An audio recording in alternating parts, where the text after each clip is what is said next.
A Harry Kane penalty. Bayern মিউনিখের জার্সিতে সময় যত গড়াচ্ছে ততই নিজেকে নতুন উচ্চতায় নিয়ে যাচ্ছেন হ্যারি কেন। গোল করার ধারাবাহিকতায় প্রতিপক্ষের জন্য হয়ে উঠছেন আরও ভয়ঙ্কর এই ইংলিশ স্ট্রাইকার। সবশেষ ভার্ডার ব্রেমেনের বিপক্ষে জোড়া গোল করে ছুঁয়ে ফেলেছেন ক্যারিয়ারে 500 গোলের অনন্য মাইলফলক।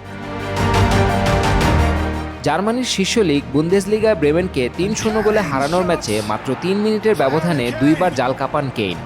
তার এই দুর্দান্ত পারফরমেন্সে আবারও আলোচনায় উঠে এসেছে এক মৌসুমে সর্বোচ্চ গোলের রেকর্ড। বর্তমানে 22 ম্যাচে তার গোল সংখ্যা 26, আর লিগে বাকি রয়েছে আরও 12টি ম্যাচ।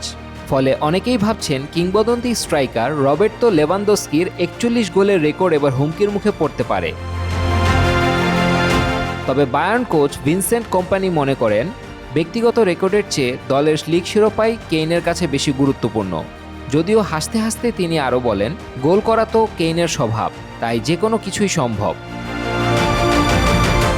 নিজেও রেকর্ড প্রসঙ্গে সতর্ক কেইন। তার মতে এখনও অনেক পথ বাকি। আপাতত লক্ষ্য কেবল দলের সাফল্য আর ম্যাচ ধরে এগিয়ে যাওয়া। শুধু লিগ নয়, সব প্রতিযোগিতা মিলিয়েই দারুণ ছন্দে আছেন এই তারকা ফরোয়ার্ড।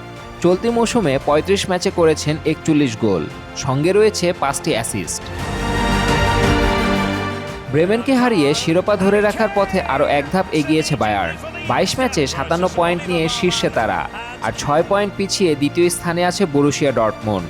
এখন দেখার বিষয়, মৌসুম শেষে রেকর্ড বইয়ে নতুন ইতিহাস লিখতে পারেন কিনা হ্যারি কেইন।